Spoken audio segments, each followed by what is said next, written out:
Imagine a time when chaos reigned and courage was rare.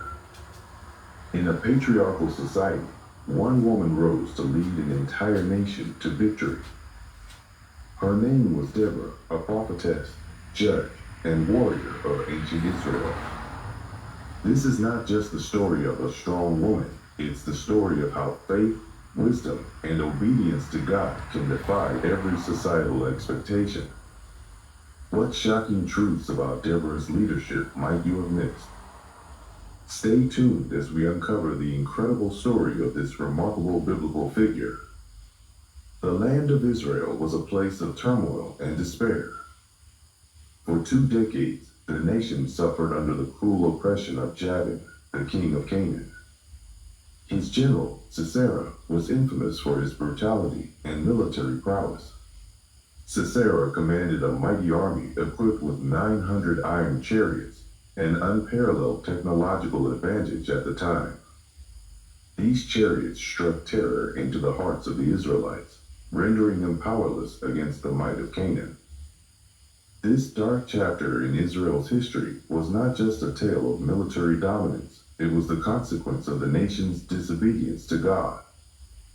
The people had turned away from their covenant with the Lord, worshiping foreign gods and abandoning the commandments that had once set them apart as a chosen nation.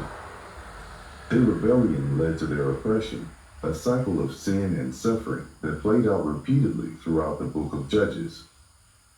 Yet, even in their despair, the Israelites cried out to God for deliverance. Their prayers ascended, mingled with tears of desperation. It was in this context of hopelessness that God raised up an unexpected savior, Deborah. Deborah was a prophetess and the only female judge recorded in the Bible. Her role was unprecedented in a patriarchal society where leadership was almost exclusively reserved for men. She was known for her wisdom and discernment, sitting under a palm tree between Ramah and Bethel in the hill country of Ephraim. People from all over Israel came to her for judgment, seeking her guidance in disputes and her prophetic insight into God's will. But Deborah was more than just a judge.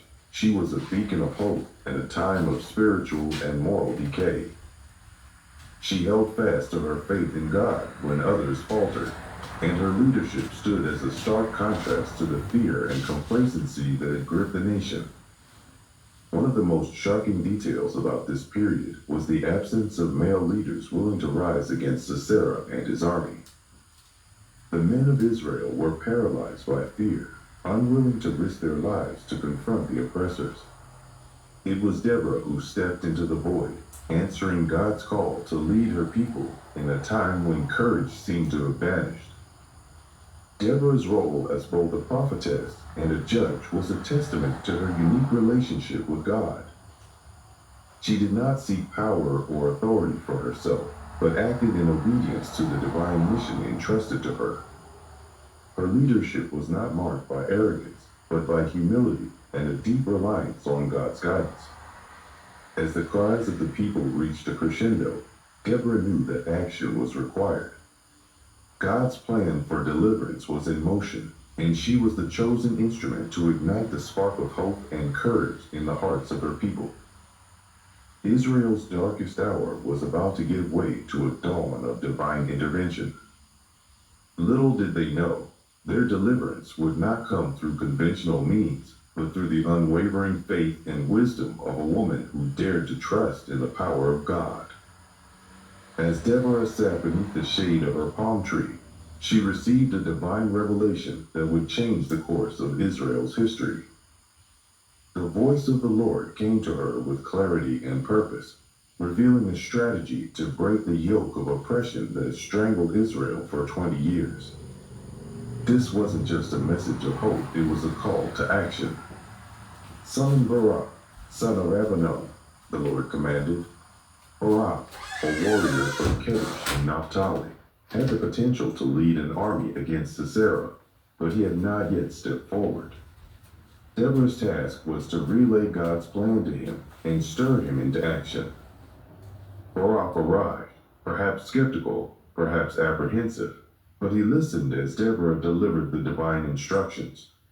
The Lord, the God of Israel, commands you, go, take 10,000 men of Naphtali and Zebulun, and lead them to Mount Tabor. I will lure Sisera, the commander of Jabin's army, with his chariots and troops to the Kishon River, and give him into your hands. It was a bold and audacious plan. The iron chariots of Sisera were the epitome of military dominance, and Barak knew the odds were stacked against him.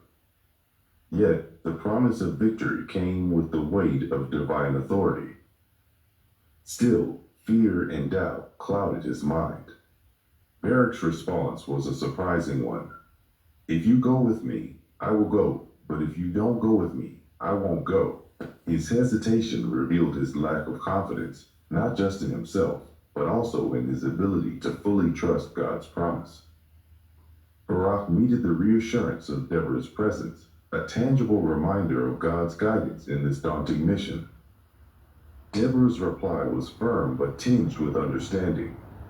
Certainly I will go with you, but because of the course you are taking, the honor will not be yours, for the Lord will deliver Sisera into the hands of a woman.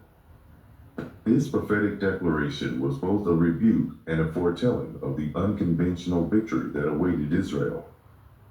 The scene shifts as Deborah and Barak begin rallying the tribes of Naphtali and Zebulun. Deborah's unwavering faith becomes the catalyst that inspires the people to rise from their despair. She speaks words of encouragement, reminding them of God's faithfulness in times past and his power to deliver them once again.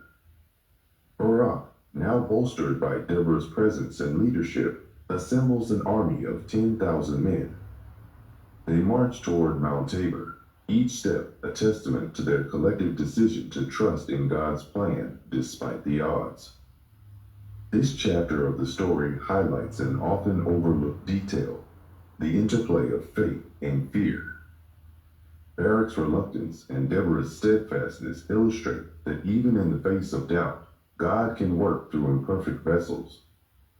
The Lord doesn't require flawless faith, he honors obedience, even when it's hesitant.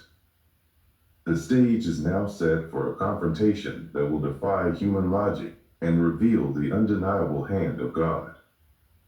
The Israelites march forward, not with the confidence of seasoned warriors, but with the fragile hope that the God of their ancestors will fight for them. The air was heavy with tension as Barak and his army of 10,000 men stood atop Mount Tabor. Below them, the vast army of Sisera spread out like an ominous wave of destruction. The sun reflected off the iron-clad chariots, numbering 900, creating a dazzling but terrifying sight. These chariots were the ultimate symbol of Canaanite dominance, swift and unstoppable on open terrain. Barak's men, armed with little more than basic weapons, seemed hopelessly outmatched. But Deborah's voice cut through the fear. Standing beside Barak, she spoke with unwavering confidence. Go, this is the day the Lord has given Sisera into your hands. Has not the Lord gone ahead of you? Her words, filled with divine authority, ignited a spark of courage in the hearts of the soldiers. Barak led his men in a thunderous charge down the slopes of Mount Tabor. It was a move Sisera did not expect. The Canaanite general had positioned his forces for intimidation, assuming Israel would never dare engage in direct combat. But now, the unexpected assault threw his ranks into momentary confusion. As the battle raged, something miraculous began to unfold. Dark clouds gathered suddenly, and the heavens unleashed a torrential downpour. The rain turned the flat plains near the Kishon River into a muddy quagmire. Sisera's iron chariots, once symbols of invincibility, became liabilities. The wheels stuck fast in the mud, rendering them useless. Horses panicked, soldiers stumbled, and the once organized Canaanite forces fell into chaos. This divine intervention was no coincidence. The God of Israel, who controlled the elements, had turned nature itself into a weapon against Sisera. The Israelites, inspired by this act of God, fought with a ferocity they didn't know they possessed. Barak's forces descended like a storm, striking down Sisera's army with swift and decisive blows. As the Canaanite soldiers fell or fled, Sisera realized his doom. Abandoning his chariot, he fled on foot, desperate to escape the wrath of Israel and their God. This was the fulfillment of Deborah's prophecy. The mighty general, so confident in his strength, was reduced to a fugitive.